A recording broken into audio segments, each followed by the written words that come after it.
आजपासून पीक विमा खात्यामध्ये जमा होण्यास सुरुवात. तर सर्व शेतकरी बांधवांसाठी पीक विमा संदर्भात एक आनंदाची बातमी आहे. तर आता यामध्ये ठाणे, पालघर, रायगड, रत्नागिरी, सिंधुदुर्ग आणि नाशिक, तर यामध्ये बाधित क्षेत्र, बाधित शेतकऱ्यांची संख्या आणि जे काही निधी इथं आलेला आहे.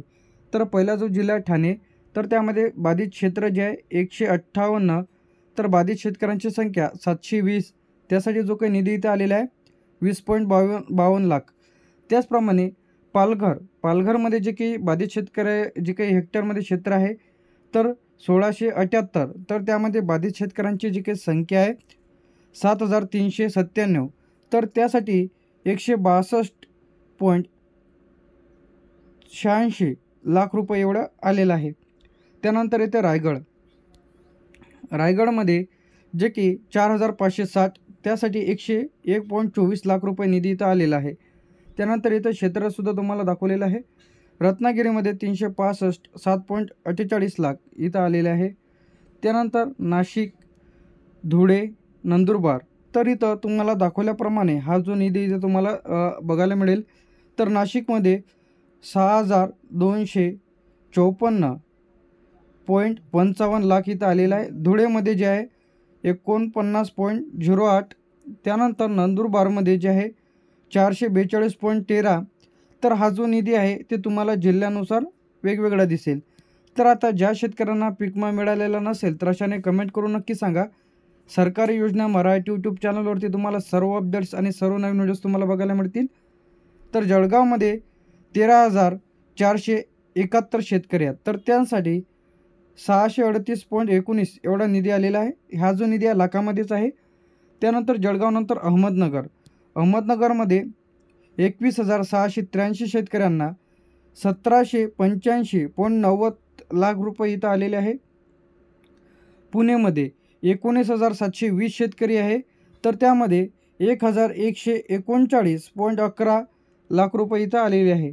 त्यानंतर येते सोलापूरमध्ये जे आहे 49,094, तर त्यांसाठी निधी आलेला आहे 5,915.40 लाख सोलापूर झालेला आहे. त्यानंतर येथे सातारामध्ये 182 शेतकरी आहेत, तर त्यामध्ये 16.13 लाख रुपये इथे निधी आलेला आहे. त्यानंतर इथे सांगलीमध्ये जे आहे इथं 31,536 शेतकरी आहेत, तर त्यांसाठी जो काही निधी आलेला आहे 3,652.27 लाख रुपये. तर इथं जे काही बाधित क्षेत्र आहे ते तुम्हाला इथे दिसेल आणि बाधित शेतकऱ्यांची संख्या आणि इथं लाखामध्ये निधी. सांगली झाल्यानंतर इथे येते छत्रपती संभाजीनगर, तर यामध्ये येते 2,63,964, तर इथं 2,63,964, तर यासाठी जे काही तुम्हाला 12,342.63 कोटी इथं निधी आलेला आहे. त्यानंतर जालन्यामध्ये जे आहे जे काही 1,91,219 शेतकरी आहेत, तर त्यांसाठी निधी आलेला आहे.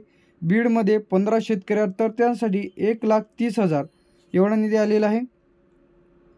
लातूरमध्ये 655 शेतकऱ्यांसाठी 16,15 म्हणजे 16,15,000 रुपये निधी इथं आलेला आहे.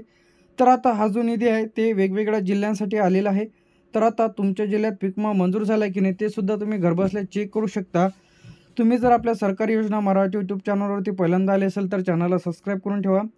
धाराशिव झाल्यानंतर नांदेड, परभणी आणि हिंगोली, तर यामध्ये वेगवेगळी संख्या आहे, बाधित क्षेत्र वेगळं आहे. त्यानंतर बाधित शेतकऱ्यांची संख्या आणि निधीसुद्धा वेगवेगळा आहे.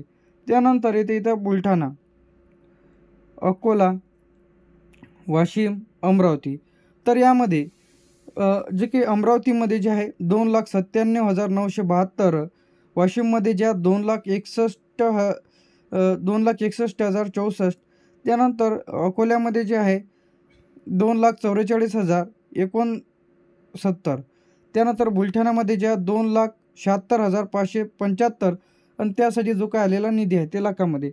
अमरावती, यवतमाळ, त्यानंतर वर्धा, नागपूर, भंडारा, गोंदिया, चंद्रपूर, गडचिरोली, तर एकूण या जिल्ह्यांचा समावेश आहे.